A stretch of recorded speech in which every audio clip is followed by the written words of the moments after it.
ও মুমিন মুসলমান ইমানদার নবীর সাহাবী হযরত আনাস উনি ক্ষুধার্ত অবস্থায় মায়ের কাছে গিয়ে কান্দে, মাগো আমার পেটের ক্ষুধার যন্ত্রণা আর সহ্য করতে পারছি না, ওগো মা মেহেরবানি করে আমাকে একটু খাবার দেন, ক্ষুধার যন্ত্রণা আর সহ্য হচ্ছে না। আল্লাহর নবী বিশ্ব নবীর সাহাবী হযরত আনাস ইবনে মালিক রাদিয়াল্লাহু তাআলা আনহু মায়ের কাছে যখন এইভাবে বারবার কান্নাকাটি করে, এক পর্যায়ে আনাসের মা তাকে গাড় ধাক্কা দিয়ে ঘর থেকে বের করে দিয়েছে।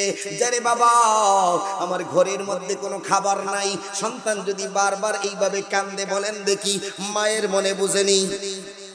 জোরে কন্যা মা কিন্তু সহ্য করতে পারে না, মা তাকে ঘর থেকে বের করে দিয়েছে, আর মায়ের চোখ থেকে জোর জোর করে পানির ফোঁটা গড়ায় পড়তেছে।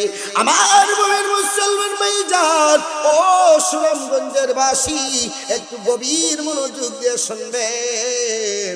হযরত আনাস ইবনে মালিক উনি কাঁদতে কাঁদতে আল্লাহর নবী বিশ্ব নবীর দরবারের মধ্যে চলে গেল। জোরে কন্যা সুবহানাল্লাহ।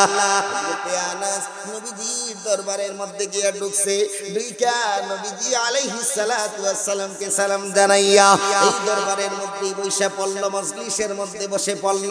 হযরত আনাস নবীজির চেহারার দিকে গভীর মনোযোগ দিয়ে তাকাইছে। রে ভাই, হযরত আনাস কয়, আমি যখন নবীর দিকে তাকাইলাম, নবীর চেহারার দিকে তাকাইতে দেরি হয়েছে, আমি আনাসের পেটের ক্ষুধা নিবারণ হইতে এক সেকেন্ড দেরি হয় না। জোরে কন্যা সুবহানাল্লাহ। আমার মুমিন মুসলমান ভাইজান, হযরত আনাস ইবনে মালিক রাদিয়াল্লাহু তাআলা আনহু উনি মজলিস থেকে আবার বের হয়ে গেলেন, আবার এসে ঢুকলেন, আবার বের হয়ে যায়, আবার ঢুকে, এইভাবে বারবার যখন আসে এবং যায়, কোন দিকে ডিস্টার্ব হয় কি হয় না? আমার মুমিন মুসলমান ভাইজান, হযরত আনাস ইবনে মালিক রাদিয়াল্লাহু তাআলা আনহু উনি যখন বারবার উঠে আবার বসে, আল্লাহর নবী বিশ্ব নবীর নজর হযরত আনাসের দিকে পইরা যায়। নবী আলাইহিস সালাতু ওয়াস সালাম ডাক দিলেন, রে আনাস, তুমি আমার কাছে আসো। হযরত আনাস ইবনে মালিক রাদিয়াল্লাহু তাআলা আনহু নবীজির কাছে গিয়া বলেন, আসসালামু আলাইকা ইয়া রাসূলুল্লাহ, ফিদাকা আবি ওয়া উম্মি ইয়া রাসূলুল্লাহ। ওগো আল্লাহর পয়গম্বর, আপনার উপরে সালাত এবং সালাম বর্ষিত হোক, আপনার জন্য আমার বাবা মা কুরবান হয়ে যাক। জোরে জোরে কন্যা সুবহানাল্লাহ। পয়গম্বর আমাকে কি জন্য ডেকে পাঠালেন? আল্লাহর নবী বিশ্ব নবী কইরে, আনাস, আমার এই দরবারের মধ্যে আসার পর থেকে তুমি বারবার উঠো বসো কেন? তার কারণটা কি? বাহিরে চলে যাও, আবার ভিতরে আসো, কারণটা আমাকে জানাতে হবে। হযরত আনাস ডাক দিয়া কয়, ইয়া রাসূলুল্লাহ, ইয়া হাবিবাল্লাহ, ওগো আল্লাহর পয়গম্বর, আমি আনাসের পেটের ক্ষুধা নিয়ে আপনার মজলিসের মধ্যে এসেছিলাম। আমি যখন চেহারার দিকে তাকাইলাম, তখন আমার পেটের ক্ষুধা নিবারণ হয়ে গেল, ক্ষুধার যন্ত্রণা মিটে গেল। আমি আনাস পরীক্ষা করার জন্য এই দরবার থেকে উঠে বাহিরে গেলাম, বাহিরে গিয়ে দেখি আবার পেটের ক্ষুধা শুরু হয়ে গেছে, আবার আইসা ঢুকলাম, আবার দেখি পেটের ক্ষুধা নাই। জোরে কোন সুবহানাল্লাহ। আবার ঢুকে আবার বাইরের হই, এইভাবে বারবার পরীক্ষা নিরীক্ষা করে দেখেছি গো পয়গম্বর, আপনার চেহারার দিকে যতক্ষণ তাকায় থাকি, আমি আনাসের পেটের ক্ষুধা একদম নিবারণ হইয়া যায়। জোরে জোরে কন্যা সুবহানাল্লাহ। আমার মুমিন মুসলমান ভাইজান, গভীর মনোযোগ দিয়ে শুনবেন। একখানা আয়াতে কারিমা তিলাওয়াত করেছি, অতি লম্বা আলোচনা আপনাদের সামনে করব না, অতি সংক্ষিপ্ত পরিসরে আপনাদেরকে আলোচনা শোনাতে চাই। ওখান থেকে সময় নিয়েই আমি মাহফিলে আসছি, খুব অল্প সময়, গভীর মনোযোগ দিয়ে শুনবেন। আমার আল্লাহ রাব্বুল আলামিন তার হাবিবকে ডাক দিয়ে বলেন, পয়গম্বর আপনি বলুন, কুল ইন কুনতুম তুহিব্বুনাল্লাহ, তোমরা যদি আল্লাহ তাআলাকে ভালোবাসতে চাও, আল্লাহর ভালোবাসা যদি তোমরা পাইতে চাও, তাহলে তোমাদের জন্য করণীয় হলো আল্লাহর নবী বিশ্ব নবী সাল্লাল্লাহু আলাইহি ওয়াসাল্লামকে অনুসরণ করো। আল্লাহকে ভালোবাসাটাও ঈমান, নবীকে ভালোবাসাটাও ঈমান, তবে আল্লাহর ভালোবাসার জন্য শর্ত হলো নবীর ইত্তেবা এবং অনুসরণ। আল্লাহর নবী বিশ্ব নবীকে যারা ইত্তেবা আর অনুসরণ করবে না, তারা যতই আমলদার হোক না কেন, তাদের আমল আমার আল্লাহর দরবারে কবুল হবে না। আওয়াজ দিয়ে কন্যা কথা ঠিক কিনা? প্রতিটা আমলের সাথেই নবীর ইত্তেবার সম্পর্ক। যেই আমলে নবীর ইত্তেবা নাই, সেই আমল আল্লাহর কাছে কোনো দাম, বাবা জোরে কয় না, দাম। ও মুসলমান, নামাজ পড়েছেন ভালো কথা, কিন্তু নবীর তরিকা অনুযায়ী নামাজ পড়েন নাই, এই নামাজের কোনো দাম নাই। হজ করেছেন ভালো কথা, নবীর সুন্নত তরিকায় আপনি হজ করেন নাই, এই হজের কোনো দাম নাই। যাকাত দিয়েছেন ভালো কথা, কিন্তু নবীর তরিকায় যাকাত না দিয়া কয়েকশো শাড়ি কিনে আপনি বিলি কইরে দিয়ে যাকাত আদায় করছেন। ও মুসলমান, এই যাকাতের কোনো দাম নাই। রোজা রাখছেন ভালো কথা, আল্লাহর হুকুম, কিন্তু নবীর তরিকা মতো আপনি রোজা রাখেন নাই, এই রোজা আল্লাহ তাআলার কাছে কোনো দাম নাই। আওয়াজ দিয়ে বলেন না কথা ঠিক কিনা? আমার মুসলমান ভাইজান, আপনি রুজি রোজগার করছেন ভালো কথা, ইনকাম করবেন ভালো কথা, কিন্তু ইনকামটাও তো নবীর তরিকায় করা লাগবে। আওয়াজ দিয়ে বলেন না কথা ঠিক কিনা? এক কথায় মাথা থেকে নিয়ে পা পর্যন্ত গোটা স্ট্রাকচারটা যদি আপনি নবীর তরিকা মতো না সাজাইতে পারেন, ও মুমিন মুসলমান ইমানদার, যতই চিৎকার দিয়ে আপনি নিজেকে ইমানদার বলেন না কেন, আমার নবী কয় লা ইউমিনু, তুমি ইমানদার হতে পারো নাই। আওয়াজ দিয়া কন্না নাউযুবিল্লাহ। বলেন দেখি, আল্লাহকে ভালোবাসতে হলে নবীর ইত্তেবা করা লাগবে। নবীর ইত্তেবার দাম আছে কিনা নাই? সমাজে কোন আছে কিনা নাই? বলবেন হুজুর, এই আয়াতে কারিমা দ্বারা আমরা কি শিক্ষা পাই? এই আয়াতের দ্বারা আমরা একটা ইঙ্গিত পাই, সেইটা হলো আল্লাহ তাআলাকে ভালোবাসার জন্য আল্লাহ নবীর সাথে তাআল্লুক গড়ে দিতেছেন। তার মানে নবীর সম্পর্কেও আমাদের জানার দরকার আছে না? জোরে কয় না, আছে কিনা নাই? নীরের যেই সত্য কথাগুলা, যেই কথাগুলো আজকের আলোচনা হয় না মাহফিলগুলোতে, সেই কথাগুলো আপনাদের সামনে আমি পেশ করতে চাই।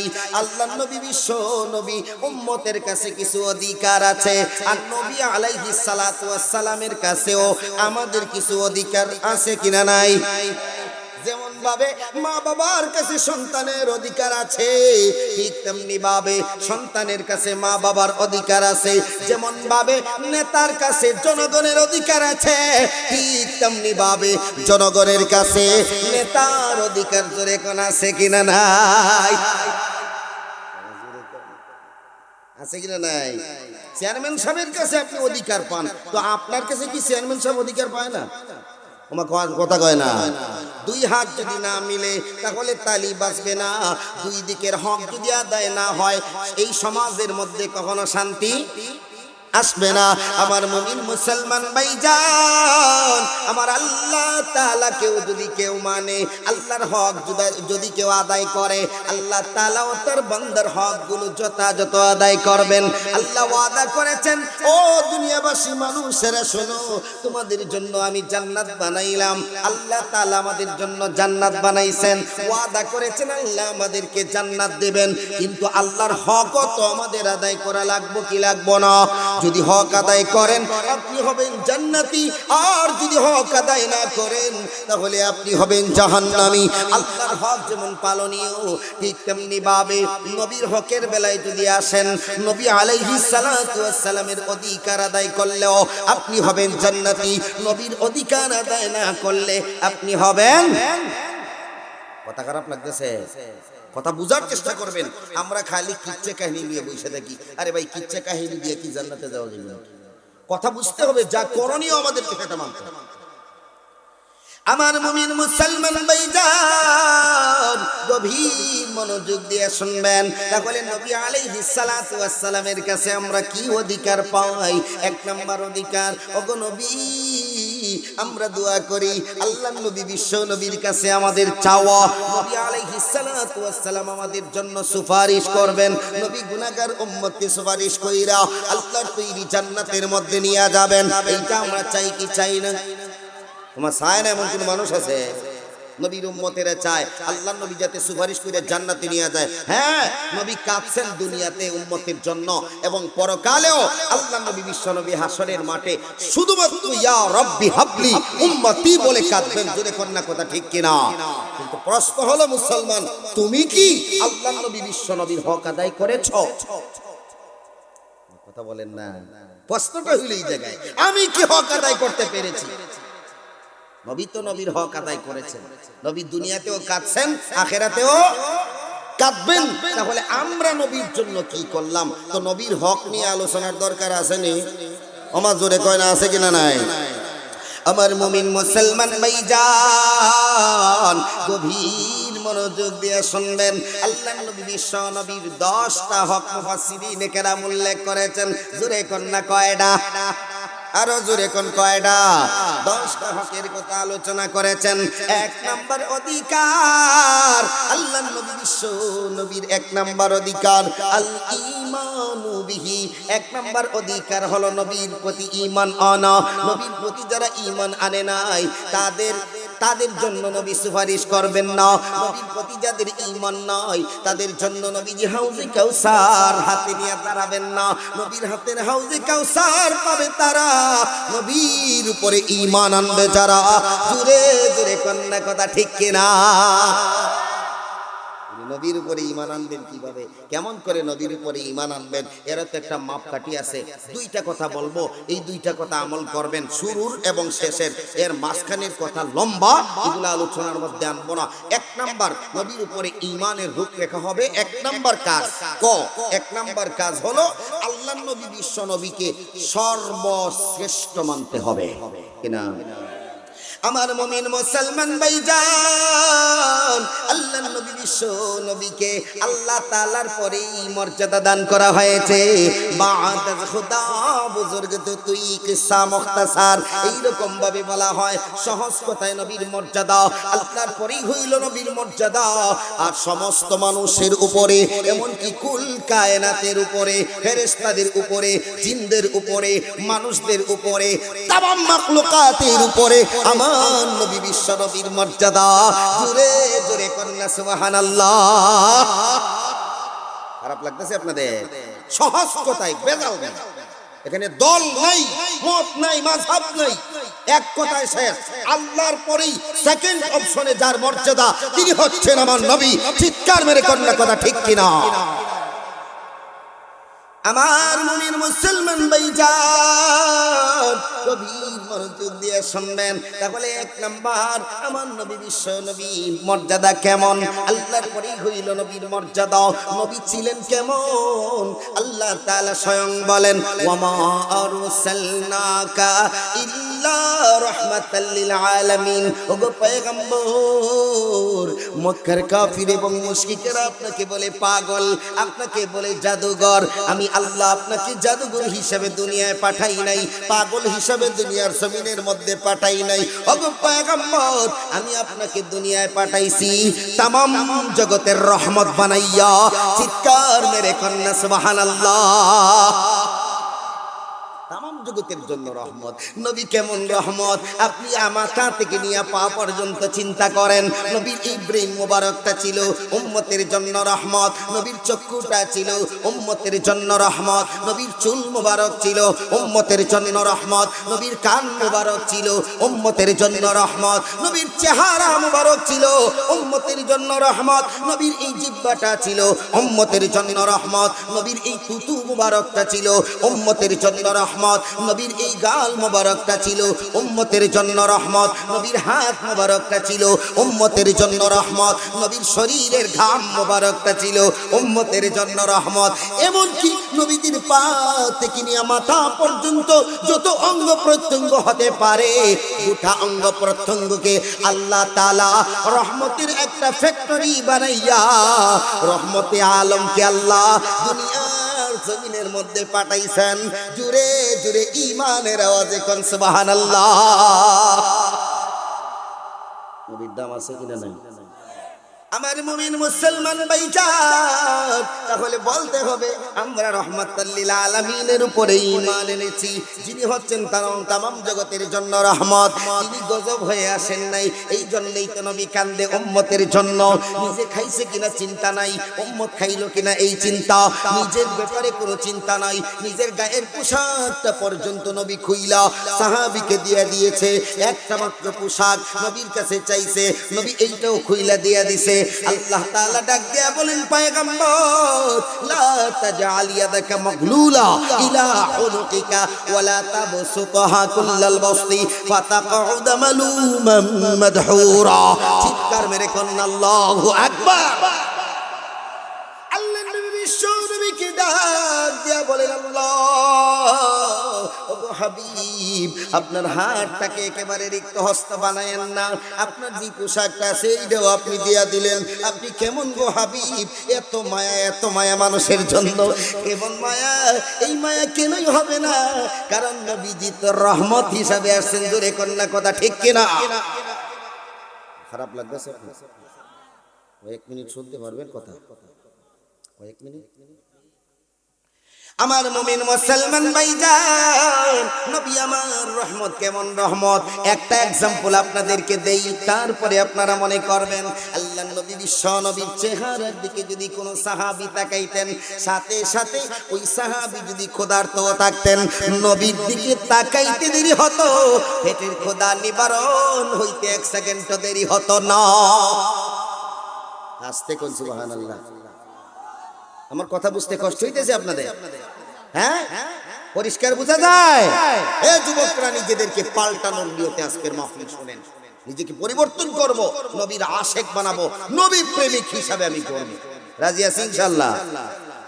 আমার মুমিন মুসলমান ভাইজান, আল্লাহর নবী বিশ্ব নবীর একজন সাহাবী, যার নাম হইল হযরতে আনাস ইবনে মালিক রাদিয়াল্লাহু তাআলা আনহু। নাম বলতে হবে আপনাদেরকে। নবীর সাহাবীর নাম কি? কইতে পারেন? মাহফিলে আসছে কি শিখার লাগি আসছে? মেসি আর আর্জেন্টিনা রোনাল্ডো এগুলো শিখবার লাগি? এগুলো তো মুখস্থ ভালোই পারেন। হ্যাঁ, ফুটবলের প্লেয়ার আর ক্রিকেটের প্লেয়ার এগুলো তো ভালো মুখস্থ পারেন। নবীর সাহাবীর নাম জানেন না? আনাস ইবনে মালিক। বলেন, সকলে বলেন আনাস ইবনে। আপনাদের ছেলে যদি কারো হয় তাহলে এই নামটা রাখবেন, আনাস ইবনে। ইবনে মালিক দরকার না, আনাসই বলে রে। ঠিক আছে? উনি তো মালিকের ছেলে, তো আপনার নাম যদি হয় আব্দুল্লাহ, তাহলে আপনি নাম রাখবেন আনাস ইবনে আব্দুল্লাহ। রাজি আছেন ইনশাআল্লাহ? আপনার নাম যদি হয় মালিক, তাহলে এইটাই রেখে দিবেন, আনাস ইবনে মালিক। আপনার নাম যদি হয় আব্দুল খালিক, তাহলে আনাস ইবনে আব্দুল খালিক। না কথা ঠিক না? এইভাবে নামটা রাখবেন। ও মুমিন মুসলমান ইমানদার, নবীর সাহাবী হযরতে আনাস, উনি ক্ষুধার্ত অবস্থায় মায়ের কাছে গিয়ে কান্দে, মাগো আমার পেটের ক্ষুধার যন্ত্রণা আর সহ্য করতে পারছি না, ওগো মা মেহেরবানি করে আমাকে একটু খাবার দেন, ক্ষুধার যন্ত্রণা আর সহ্য হচ্ছে না। আল্লাহর নবী বিশ্ব নবীর সাহাবী হযরতে আনাস ইবনে মালিক রাদিয়াল্লাহু তাআলা আনহু মায়ের কাছে যখন এইভাবে বারবার কান্নাকাটি করে, এক পর্যায়ে আনাসের মা তাকে গাড় ধাক্কা দিয়ে ঘর থেকে বের করে দিয়েছে।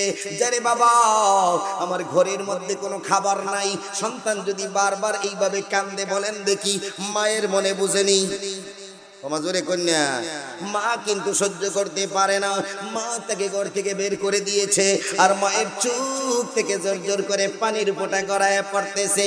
আমার মুমিন মুসলমান ভাইজান, ও সুনামগঞ্জের বাসী, একটু গভীর মনোযোগ দিয়ে শুনবেন। হযরতে আনাস ইবনে মালিক উনি কাঁদতে কাঁদতে আল্লাহর নবী বিশ্ব নবীর দরবারের মধ্যে চলে গেল। জোরে কন্যা সুবহানাল্লাহ। হযরতে আনাস নবীজির দরবারের মধ্যে গিয়া ঢুকছে, দুইটা নবীজি আলাইহিস সালাতু ওয়াস সালামকে সালাম জানাইয়া এই দরবারের মধ্যে বসে পড়ল, মজলিসের মধ্যে বসে পড়ল। হযরত আনাস নবীজির চেহারার দিকে গভীর মনোযোগ দিয়ে তাকাইছে। রে ভাই, হযরত আনাস কয়, আমি যখন নবীর দিকে তাকাইলাম, নবীর চেহারার দিকে তাকাইতে দেরি হয়েছে। আমি আনাসের পেটের ক্ষুধা নিবারণ হইতে 1 সেকেন্ড দেরি হয় না। জোরে কন্যা সুবহানাল্লাহ। আমার মুমিন মুসলমান ভাইজান হযরতে আনাস ইবনে মালিক রাদিয়াল্লাহু তাআলা আনহু উনি মজলিস থেকে আবার বের হয়ে গেলেন, আবার এসে ঢুকলেন, আবার বের হয়ে যায়, আবার ঢুকে, এইভাবে বারবার যখন আসে এবং যায়, কোন দিকে ডিস্টার্ব হয় কি হয় না? বক্তা ডিস্টার্ব হয় না? মাহফিলে আইছে উঠে গেছে, এই যে একটু আগে একজন এটা কফাল কথা ঠিক না? আপনারা কত সুন্দর এই মাহফিলের খোরাক গুলা নিচ্ছেন, ইমানের খোরাক, আর এই লোকটা চলে গেছে, আল্লাহ জানে কি শুনবার লাগিয়েছে, মনে করে আইসে লাইলি বুঝছে কোন আল্লাহ, ঠিক না? হুজুরের দিকে হেইডা কয় না, হেইডা কয় আছে কিনা নাই? এরকম পাগলা আছে কিনা নাই? আমার মুমিন মুসলমান ভাইজান হযরত আনাস ইবনে মালিক রাদিয়াল্লাহু তাআলা আনহু উনি যখন বারবার উঠে আবার বসে, আল্লাহর নবী বিশ্ব নবীর নজর হযরত আনাসের দিকে পইরা যায়। নবী আলাইহিস সালাতু ওয়াস সালাম ডাক দিলেন, রে আনাস তুমি আমার কাছে আসো।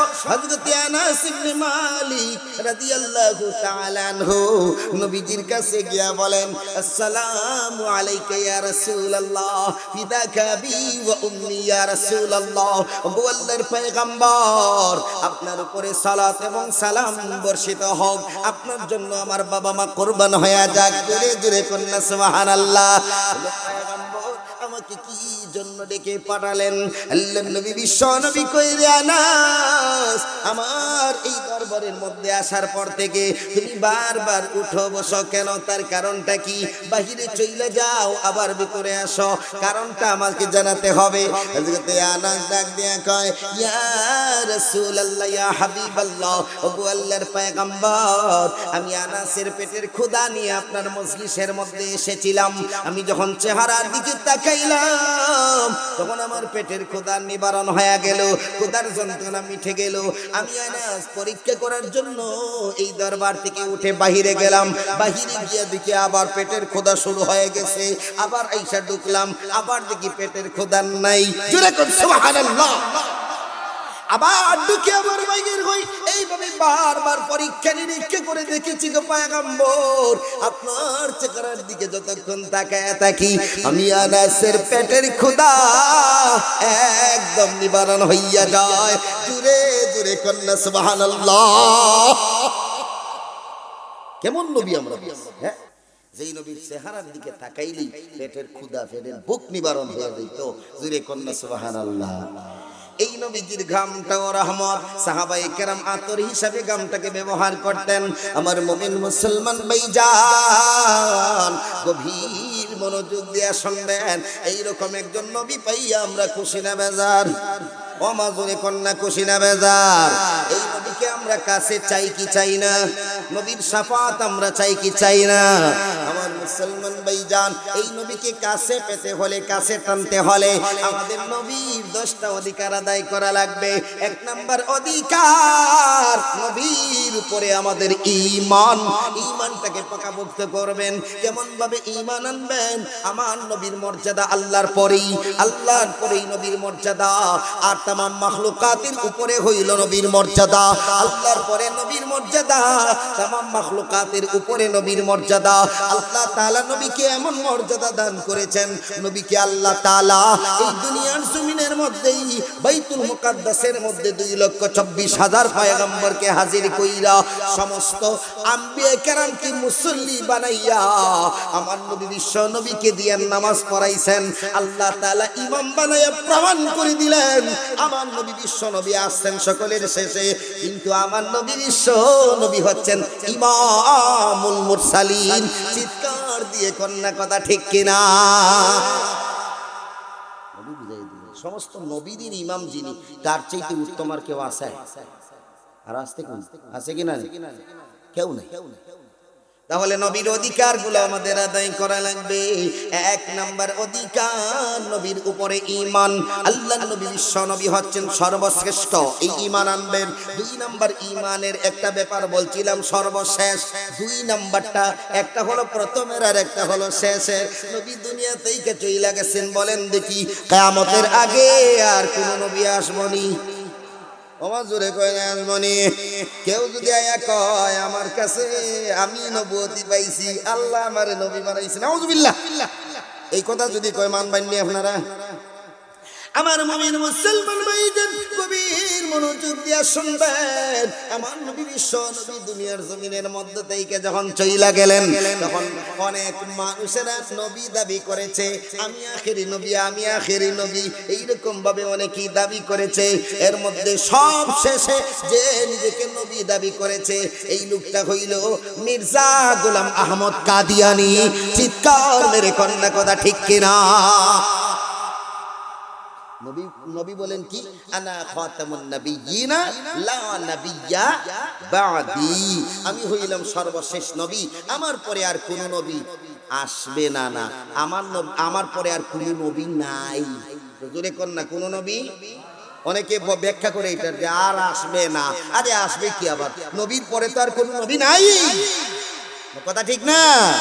লা নবিয়্যা বাদি, আল্লাহ তাআলা আমার নবীকে শেষ নবী বানায়া দুনিয়ার জমিনের মধ্যে পাঠাইছেন। ও মুমিন মুসলমান ইমানদার, আমার নবী বিশ্ব নবী দুনিয়ার জমিনের মধ্যে আসছেন, নবী হইলেন সর্বশ্রেষ্ঠ। আর 2 নাম্বার পয়েন্ট, নবী হইলেন সর্বশেষ নবী। আমার নবীর পরে আর কোন নবী, জোরে কয় না, নাই। জোরে কর না, আরো জোরে বলেন, বলেন নবীর পরে নবী নাই। সংসদে আইন চাই, মিছিল দিতে পারবেন? দেখি আমি প্রথমটা বলি, আপনারা শেষেরটা বলেন, একটু জোরে সরে বলবেন, নবীর পরে নবী নাই, সংসদে আইন চাই। আমার মুসলমান ভাইয়েরা গভীরভাবে লক্ষ্য করবেন, আমাদের এই দেশের মধ্যে মির্জা গোলাম আহমদ কাদিয়ানীর দোসরেরা এই দেশের মধ্যে কাদিয়ানীকে সর্বশেষ নবী সাব্যস্ত করতে চায়।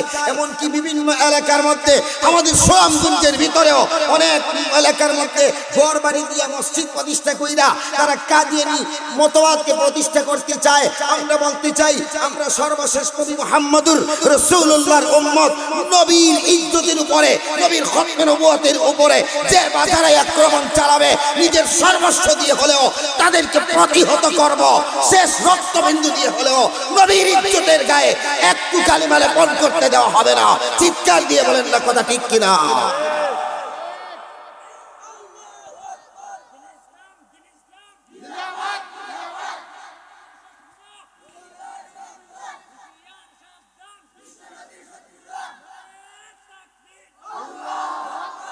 আমার মুমিন মুসলমান ভাইজান, তাহলে খুব সজাগ দৃষ্টি রাখতে হবে।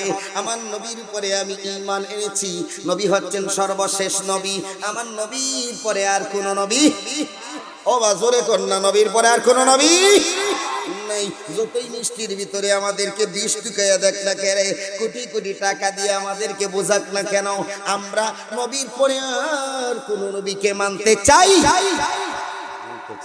ঠিক আছে ইনশাআল্লাহ, সবক নিয়ে যান।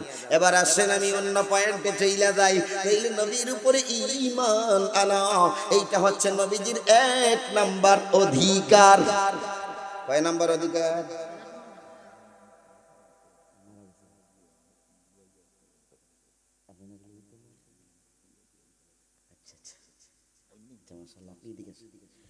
আমার ভাইরা খারাপ লাগতেছে? কয়েকটা মিনিট শোনা যাইব আরো না? খারাপ লাগতেছে আপনারা? মানে 10টা অধিকার যদি আলোচনা করতে যাই, তাইলে বলেন দেখি 10 অধিকারের 1 নাম্বার অধিকার হলো ঈমান আনা। তাহলে আর রইল কয়টা? জোরে কোন না, কয়টা? 9টা আলোচনা করলে ফজরের আগে শেষ হইব না? কথা কয় না, ফজরের আগে কি শেষ হইতো না? তাহলে সংক্ষিপ্ত আকারে একটু বুঝাই আনি, কথা ঠিক কিনা? আর একটা আলোচনা করি, তাইলে আলোচনা শেষ পর্যায়ে চলে যাবে। আমার মুমিন মুসলমান ভাইজান, নবী আলাইহিস সালাতু ওয়াস সালামের 2 নাম্বার অধিকার, আল্লাহর নবী বিশ্ব নবীকে ভালোবাসা। এটা হলো নবীর 2 নাম্বার অধিকার। নবীর ভালোবাসা অন্তরে থাকার দরকার আছে কিনা নাই? আল্লাহর নবী বিশ্ব নবী আমার তিলাওয়াতকৃত হাদিসের মধ্যে বলেন, লা ইউমিনু আহাদুকুম হাত্তা আকুনা আহাব্বা ইলাইহি মিন ওয়ালিদিহি ওয়া ওয়ালাদিহি ওয়ান নাসি আজমাইন। যতক্ষণ পর্যন্ত, আল্লাহর নবী বিশ্ব নবী বলেন, যতক্ষণ পর্যন্ত উম্মত তোমার মা বাবার চাইতে, সন্তান সন্ততির চাইতে, এমনকি দুনিয়ার সমস্ত মানুষের চাইতে, দুনিয়ার সব কিছু চাইতে যতক্ষণ পর্যন্ত আমি রাসূলকে বেশি না ভালোবাসছো, ততক্ষণ পর্যন্ত তুমি ঈমানদার হতে পারবা না। আওয়াজ দিয়া কন্যা, কথা ঠিক কিনা? দুনিয়ার সবকিছুর চাইতে আমরা কাকে বেশি ভালোবাসবো? নবীকে। জোরে কর না, কাকে? নবীকে ভালোবাসবো। আল্লাহর নবী বিশ্ব নবীর কাছে ওমর ইবনুল খাত্তাব, যিনি হচ্ছেন 2 নম্বর খলিফা, যাকে আল্লাহ তাআলা অর্ধেকটা পৃথিবী শাসন করার ক্ষমতা দান করেছেন, হযরতে ওমর, আল্লাহর নবী বিশ্ব নবী ডাক দিয়ে কয়, আমার ওমরের মর্যাদা হলো এমন, লাউ কানা বাদি নবিয়ান লাকানা ওমর, আমার পরে যদি কেউ দুনিয়ায় নবী হইয়া আসতো তাহলে আল্লাহ তাআলা হযরতে ওমর কে নবী বানায়া পাঠাইতো। জোরে জোরে কন্যা সুবহানাল্লাহ। এই ওমর নবীজির কাছে গিয়া বলে, ইয়া রাসূলুল্লাহ, ইয়া হাবিবাল্লাহ, ওগো আল্লাহর পয়গম্বর, আমি সব কিছুর চাইতে আপনাকে বেশি ভালোবাসি। আল্লাহর নবী বিশ্ব নবী বলেন, রে ওমর, তোমার ঈমান কামিল হয় নাই। সব কিছুর চাইতে ভালোবাসি, এরপরে ঈমান কি হইছে না? জোরে কন্যা, ঈমান কামিল হয় নাই। আল্লাহর নবী বিশ্ব নবীর এই কথাটা শুইনা হযরত ওমর একটু দূরে গিয়া চিন্তা করে, ফিকির করে, কি রে, কি ভুল করলাম, যে ভুলের কারণে নবীকে সবচেয়ে বেশি ভালোবাসার পরেও ঈমানদার হতে পারলাম না। উনি চিন্তা করে দেখে উনি কি ভুল করেছে। এবার নবীজির সামনে গিয়া কয়, ইয়া রাসূলুল্লাহ, ইয়া হাবিবাল্লাহ, ওগো আল্লাহর পয়গম্বর, আমি ওমর আমার জানের চাইতেও বেশি আপনাকে ভালোবাসি। আল্লাহর নবী বিশ্ব নবী ডাক দেয়া কয়, আল-আনা ইয়া ওমর, হে ওমর, এখন তোমার ঈমান কামিল হয়েছে। জোরে জোরে কন্যা সুবহানাল্লাহ। ভাই, নিজের জানের চাইতে আপনার কেউ নাই। নিজের জান দে বাঁচাইবার লাগিয়া মানুষ অনেক সময় নিজের সন্তানকেও কোরবানি দিয়া দেয়, মা বাবাকেও কোরবানি করে রাখা, আগে আমি তারপরে অন্য কেউ। কথা ঠিক কিনা? তো যতক্ষণ পর্যন্ত নিজের চাইতেও বেশি আল্লাহর নবীকে না ভালোবাসতে পারছেন, ততক্ষণ পর্যন্ত আপনি কামিল ঈমানদার হতে পারবেন। জোরে কোন, কামিল ঈমানদার হতে পারবেন? কেমন ভালোবাসতেন নবীজি সাল্লাল্লাহু আলাইহি ওয়াসাল্লামকে তার সাহাবায়ে কেরাম ভালো করে মনে রাখবেন। উহুদের যুদ্ধের মধ্যে আল্লাহর নবী বিশ্ব নবী সাল্লাল্লাহু আলাইহি ওয়াসাল্লাম জিহাদের ময়দানে আছেন, এমন অবস্থায় হযরতে আবু তালহা, বলেন না সাহাবীর নাম কি বললাম? আবু তালহা রাদিয়াল্লাহু তাআলা আনহু, নবীর সাহাবী হযরতে আবু তালহা রাদিয়াল্লাহু তাআলা আনহু নবীজির সামনের মধ্যে গিয়া দাঁড়াইছে। আল্লাহর নবী বিশ্ব নবী বলেন, রে আবু তালহা, সামনে থেকে একটু সরে যাও, আমি দেখি যুদ্ধের ময়দানে কি অবস্থা, আমার সাহাবীরা কিভাবে যুদ্ধ করে, কার উপরে কিভাবে আক্রমণ হয়। আল্লাহর নবী বিশ্ব নবীকে হযরতে আবু তালহা ডাক দেয়া কয়, ইয়া রাসূল আল্লাহ, ইয়া হাবিবাল্লাহ, ওগো আল্লাহর পয়গম্বর, কাফির মুশরিকদের টার্গেট হলেন আপনি। আপনাকে যে কোনো সময় আক্রমণ চালাতে পারে, আপনাকে যে কোনো সময় তীরবিদ্ধ করে ফেলতে পারে। ওগো পয়গম্বর, আমি আবু তালহা দুনিয়াতে থাকা অবস্থায় আপনার উপরে তীরের আঘাত করবে, এইটা আমি তালহা কখনো সহ্য করতে পারবো না। আওয়াজ দিয়া কন্যা, কথা ঠিক কিনা?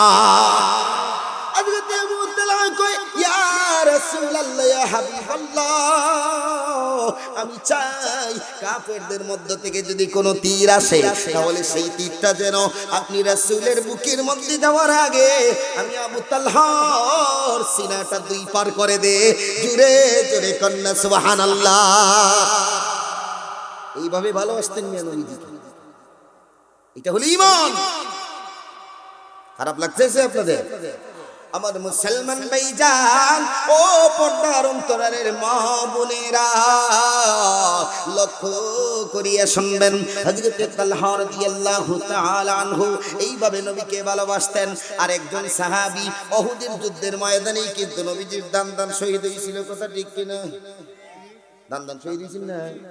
ওই সময় হযরত আবু বকর, আবু উবাইদা ইবনুল জাররাহ রাদিয়াল্লাহু তাআলা আনহু সহ অনেক সাহাবায়ে কেরাম নবীজির গার্ড ছিলেন, চতুর্দিকে বেষ্টন দিয়ে নবীজিকে রাখছিলেন। এক এক করে অনেক সাহাবায়ে কেরাম শাহাদাত বরণ করলেন। জোরে জোরে কন্যা সুবহানাল্লাহ। আল্লাহর নবী বিশ্ব নবী একা পড়ে গেলেন। এমন অবস্থায় নবীজি এই গালের মধ্যে থেকে এইভাবে একটা লোহার কড়াই দিক দিয়ে ঢুকে গিয়েছিল, একবারে দাঁতের মাড়ির সাথে লেগে গিয়েছিল। আল্লাহ নবী বিশ্ব নবীর এই জায়গায় যখন একটা লোহার কড়া ঢুকলো, নবীজি ব্যথায় ছটফট করতেছেন। একজন সাহাবী দৌড় দিয়া গিয়া এই লোহার কড়াটাকে দুই দাঁত দিয়া কামড় দিয়া এইভাবে টান দিয়ে আনছেন। আপনারা জানেন নবীর একটা না দুইটা দাঁত শহীদ হয়েছিল? কয়টা? হ্যাঁ, দুইটা নি? কয়টা দাঁত? আমরা খালি জানি দান শহীদ হয়েছিল, একটা হোক বা দুইটা হোক, কথা ঠিক কিনা? নবীর দান শহীদ হয়েছিল, কিন্তু জানেননি দুই সাহাবী কামড় দিয়া এই লোহার কড়াটাকে এই জায়গা থেকে বের করেছিলেন। ওনার সবগুলো এই সাইডের দাঁতগুলা শহীদ হয়ে গিয়েছিল।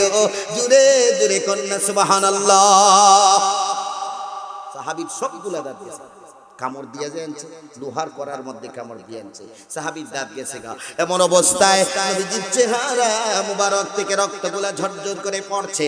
এমন অবস্থায় ওই সাহাবী এই রক্তগুলাকে পরিষ্কার করার জন্য চেষ্টা করতেছেন। এমন অবস্থায় যুদ্ধের ময়দান থেকে একটা পাগল দৌড়ে আইসা কয়, ইয়া রাসূলুল্লাহ, ইয়া হাবিবাল্লাহ, আপনি জিহাদের ময়দানে রক্তাক্ত হয়েছেন। ওরে নবীর সাহাবী, তুমি সম্পূর্ণ সওয়াব নিয়ে যাইবা নাকি? আমারে একটু সুযোগ দাও, নবীর রক্তগুলো আমি পরিষ্কার করতে চাই।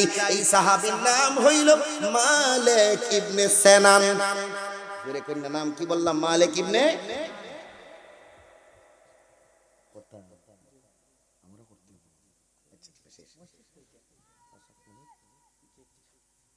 ভাই কষ্ট হইতেছে আপনাদের? মালিক ইবনে সিনান রাদিয়াল্লাহু তাআলা আনহু উনি ডাক দিয়া কয়, রে নবীর সাহাবী, আমারে একটু চান্স দাও, একটু সুযোগ দাও। এবার মালিক ইবনে সিনান রাদিয়াল্লাহু তাআলা আনহু নবীজির রক্তগুলোকে কিভাবে পরিষ্কার করলো শুনেন, ভালো কইরা শুনেন। নবীজিকে কতটা ভালোবাসতো। আল্লাহর নবী বিশ্ব নবীর এই রক্ত পরিষ্কার করার জন্য কোনো টাওয়াল ব্যবহার করে নাই, কোনো টিস্যু ব্যবহার করে নাই, কোনো কাপড় ব্যবহার করে নাই রে ভাই। নবী আলাইহিস সালাতু ওয়াস সালামের এই রক্তগুলা নিজের জিহ্বা দ্বারা চেটে আল্লাহর নবী বিশ্ব নবীর রক্তগুলাকে খেয়ে ফেললো। জোরে জোরে কন্যা সুবহানাল্লাহ। রক্ত খাওয়া তো জায়েজ নাই, জায়েজ আছে নাকি? রক্ত খাওয়া জায়েজ নাই, কিন্তু ওই সাহাবী খায়া ফেললো। কেন? এই রক্ত আমি মাটিতে পড়তে দেব না, নবীর রক্ত আমার এই দেহের ভিতরে থাকবে। চিৎকার মেরে কন্যা সুবহানাল্লাহ। আমার মুমিন মুসলমান ভাইজান, আল্লাহর নবী বিশ্ব নবী এবার কি বললেন একটু গভীর মনোযোগ দিয়ে শুনেন। নবী ডাক দিয়া কয়, রে সাহাবী, লান তামাসসানান নার, যেই দেহের ভিতরে আমি রাসূলের রক্ত গিয়া প্রবেশ করলো রে, ও মালিক ইবনে সিনান, আমি রাসূল ঘোষণা দিয়া দিলাম, এই শরীরের জন্য আল্লাহর তৈরি জাহান্নাম চিরতরে হারাম হয়ে গিয়েছে। চিৎকার দিয়ে কন্যা সুবহানাল্লাহ। চিন্তা করছেন নবীর প্রতি ভালোবাসা থাকলে বলেন দেখি লাভ না লস? আরো জোরে কন্যা, লাভ না লস? এবার আসেন 3 নাম্বার অধিকারের কথা বলি। 1 নাম্বার অধিকার ঈমান, 2 নাম্বার অধিকার হইল ভালোবাসা, 3 নাম্বার শুধু ভালোবাসলে হবে না, নবীর অনুসরণ করার দূরে কোন দরকার আসেনি। এইটা বইলেই আলোচনা শেষ করে দেব ইনশাআল্লাহ। ধৈর্য সহকারে শুনতে পারবেন নি আপনারা? ইত্তিবাউহু, তার মানে ইত্তিবাউন নবী সাল্লাল্লাহু আলাইহি ওয়াসাল্লাম হাক্কুন নবী, নবীজি সাল্লাল্লাহু আলাইহি ওয়াসাল্লামের ইত্তিবা অনুসরণ করা, এইটাও নবীর অধিকার। বলেন দেখি নবীর ভালোবাসা মুখ দিয়া জয়পা, যদি নবীর সুন্নাত আমরা না মানি তাইলে এই ভালোবাসার কোনো দাম আসেনি? এটাই আসল কথা। দেখুন বলেন দেখি দাম আছে নাই? তাইলে নবীজির অনুসরণ কিভাবে করা লাগবে? একটা কথা শুধু উদাহরণ দিয়েই আলোচনা শেষ, গভীর মনোযোগ দিয়ে শুনবেন। এক সময় আল্লাহর নবী বিশ্ব নবী সাল্লাল্লাহু আলাইহি ওয়াসাল্লাম 2 জন সাহাবীর নামাজ প্রত্যক্ষ করলেন। একজন হইলেন আবু বকর আর আরেকজন হইলেন হযরতে ওমর রাদিয়াল্লাহু তাআলা আনহু। 2 জন সাহাবীর নামাজের তিলাওয়াতগুলো শুনলেন। হযরতে আবু বকর নামাজের মধ্যে কোরআনের তেলাওয়াত করে আস্তে আস্তে। আর হযরতে ওমরে ফারুক রাদিয়াল্লাহু তাআলা আনহু উনি নামাজের মধ্যে তিলাওয়াত করে একটু জোরে জোরে, কারণ ওমর আস্তে কথা বলতে জানে না, জোরেই কয়। মাজুরি কইটা কথা ঠিক না। কাইরা ছিলেন গরম সাহাবী, আর হযরতে আবু বকর ছিলেন নরম সাহাবী, ঠান্ডা সাহাবী। আমার ভাইয়েরা, হযরতে আবু বকর ওমরের তিলাওয়াত শুইনা নবী আদালতের মধ্যে তাদেরকে ডাকলেন, রে আবু বকর, ও ওমর, আবু বকর তুমি কেন আস্তে তিলাওয়াত করলা, জবাব দাও। ও ওমর তুমি কেন জোরে তিলাওয়াত করলা, জবাব দাও। এবার হযরতে আবু বকর বলে, ইয়া রাসূলুল্লাহ, ইয়া হাবিবাল্লাহ, ও আল্লাহর পয়গম্বর, আসমাতু মান নাজাইতু। কথাটা মনে রাখবেন, ওলামায়ে কেরাম বুঝতেছেন। আসমাতু মান নাজাইতু, নবী আলাইহিস সালাতু ওয়াস সালাম কে বলেন, আবু বকর, ইয়া রাসূলুল্লাহ, আমার জবাবটা হইল আসমাতু মান নাজাইতু, জিনাকে আমি শোনাচ্ছিলাম কথাগুলা, তিনি তো আস্তে বললেও শুনে, জোরে বললেও শুনে, চুপি চুপি মনে মনে বললেও শুনে। এই জন্য আমি তাহাজ্জুদের নামাজের মধ্যে আস্তে আস্তে তিলাওয়াত করছিলাম। আল্লাহর নবী, বিশ্ব নবী ডাক দিয়া বললেন, রে ওমর, তুমি আবার বলো কেন জোরে জোরে তিলাওয়াত করছিলা। হযরতে ওমর ডাক দিয়া কয়, ইয়া রাসূলুল্লাহ, ইয়া হাবিবাল্লাহ, ও আল্লাহর পয়গম্বর, তুকিদুল ওয়াসনান ওয়া তুরদিশ শাইতান। এক নাম্বার যুক্তি হলো আমি শয়তানকে ভাগাচ্ছিলাম, কারণ কোরআন তিলাওয়াত জোরে করলে শয়তানের ডিস্টার্ব হয়। জোরে জোরে কন্যা কথা ঠিক কিনা? আমি ঘুমন্তদেরকে জাগাচ্ছিলাম, যারা ঘুমায় আছে তাদেরকেও আমি তিলাওয়াত কইরা জাগাইতেছিলাম। কেন জাগাইতেছিলাম? হযরতে ওমর কয়, তাহাজ্জুদের নামাজের পরেই ফজরের, মাজুরে কন্যা, ফজরের নামাজ সকলের উপরে ফরজ। এই জন্য আমি ঘুমন্ত ভাইদেরকে জোরে জোরে তিলাওয়াত করে জাগাচ্ছিলাম। বলেন দেখি দুইজনের যুক্তি ঠিক আছে কিনা? নাই। মাজুরে কন্যা ঠিক আছে নি? নবী আমার ডাক দেয়া বললেন, রে আবু বকর, ও হে ওমর, তোমাদের দুইজনের যুক্তি ঠিক আছে, কিন্তু সকল যুক্তি দিয়া মুক্তি মিলে না। আওয়াজ দিয়া কন্যা কথা ঠিক কিনা? নবী আমার ডাক দিয়া কয়, যুক্তি দিয়ে মুক্তি মিলতো না, তাইলে কিভাবে মুক্তি মিলবে? আল্লাহর নবী, বিশ্ব নবী কয়, লা তাজহার বিসলাতিকা ওয়ালা তুখাফিত বিহা। আয়াতটা বলেন না স্যার? আল্লাহ নবী, বিশ্ব নবী কয়, এত জোরেও তেলাওয়াত করা যাবে না, এত আস্তেও না। আল্লাহ নবী, বিশ্ব নবী কয়, ওয়াবতাগি বাইনা যালিকা সাবিলা, তোমরা মিডিয়াম পদ্ধতিতে তিলাওয়াত করো। রে আবু বকর, তুমি আর একটু জোরে জোরে পড়বা, আর একটু আওয়াজ বাড়াইবা। ও ওমর, তোমার আওয়াজটা আর একটু কমাইবা। মিডিয়াম পদ্ধতিতে তিলাওয়াত করো। আমি পয়গম্বরের সুন্নাত, আমি পয়গম্বরের সুন্নাত যেই নামাজের ভিতরে নাই, এই নামাজের আমার আল্লাহর কাছে কোনো দাম নাই। জোরে জোরে কন্যা কথা ঠিক কিনা?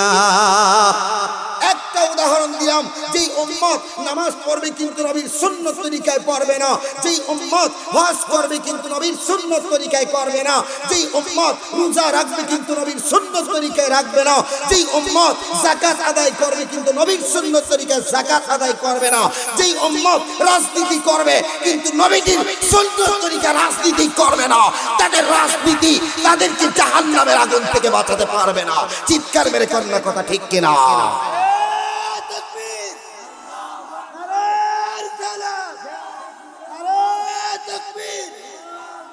মাশাআল্লাহ, মাশাআল্লাহ। আমার ভাইয়েরা, তাইলে বলেন দেখি, এই রাষ্ট্রের মধ্যে ইসলাম কায়েম হোক, সেটা আমরা চাই কি চাই না? নবী যেভাবে রাষ্ট্র চালাইছেন সেইভাবে রাষ্ট্র চলবে। কারা কারা চান দুহাত উঁচু করে দেখান।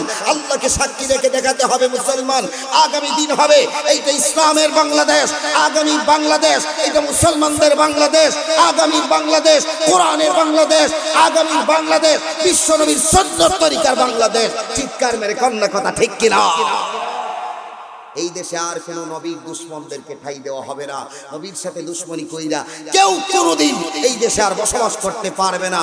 যতদিন আমরা বেঁচে থাকবো ততদিন নবীর দুশমনদের বিরুদ্ধে কথা বলবো। রাজি আছি ইনশাআল্লাহ সকলে? আল্লাহ কবুল করুক, সকলে বলি আমিন। এইবার বলি, নবীজির সুন্নত তরিকা, নবীর সুন্নত হইল নবী মসজিদ বানাইতেন। জোরে করলে কি বানাইতেন? আরো জোরে করলে। আল্লাহ নবী, বিশ্ব নবী মসজিদ নববী যখন বানাইবেন, মসজিদে নববী, এটা নবীর মসজিদ না? নবী যখন নববী বানাইবেন মসজিদে নববী মদিনাতুল মুনাওয়ার, ভাই ভাই ভাই প্লিজ ভাই বসেন, আমি আইগে একটু, আমারও তো দেখা দরকার। হ্যাঁ, এটা সব হইব, আপনি পাইবেন, মুর্দায় পাইবেন, বুঝছেন? এখানে আমরা যা বলছি এটা সব কে পাবে? ওই মুর্দা পাবে। একটু বলেন আলহামদুলিল্লাহ। আমরা আজকের এই মাহফিলের সব যেন আল্লাহ তাআলা ঈসালের সব হিসাবে ওই মুর্দার রূহের মধ্যে আল্লাহ পৌঁছায় দেয়। সকলে বলেন আমিন। আপনি গিয়ে কিচ্ছু কথা গেট লোক হইয়া গিয়ে বইয়া, কথা ঠিক না? অনেক ইঞ্জিনিয়ার ছেলে তার বাবার চেনা যায়, দুইটা টুট কিভাবে বন্ধ করে বসে থাকে, কথা ঠিক কিনা? দোয়া দুন কিছু পায় কুলাঙ্গার, এদের বিদ্যা কোন কাজে আসে? যেই বিদ্যা শিকার করে মা বাবার জানাজা সামনে নিয়া মুখটা গেট লক হয়ে থাকে, এই সন্তানের কাছ থেকে মা বাবার কিছুই আশা করতে পারে না। যদি কন্যা, কথা ঠিক কিনা? এই জন্য ছেলে মেয়েদেরকে দিন শিক্ষা দিবেন। রাজি আছেন ইনশাআল্লাহ?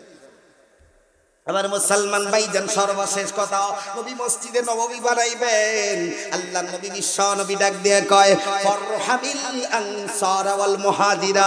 নবীর সাহাবীদের মধ্যে একদল ছিল মুহাজির, যারা হিজরত কইরা মক্কা থেকে মদিনায় আসছে, আর একদল ছিল আনসার, যারা মদিনার সাহাবী। এরা নিজেদের ঘরবাড়ি ভাগ কইরা মুহাজির সাহাবীদেরকে দিয়া দিয়েছে। দেখুন সুবহানাল্লাহ।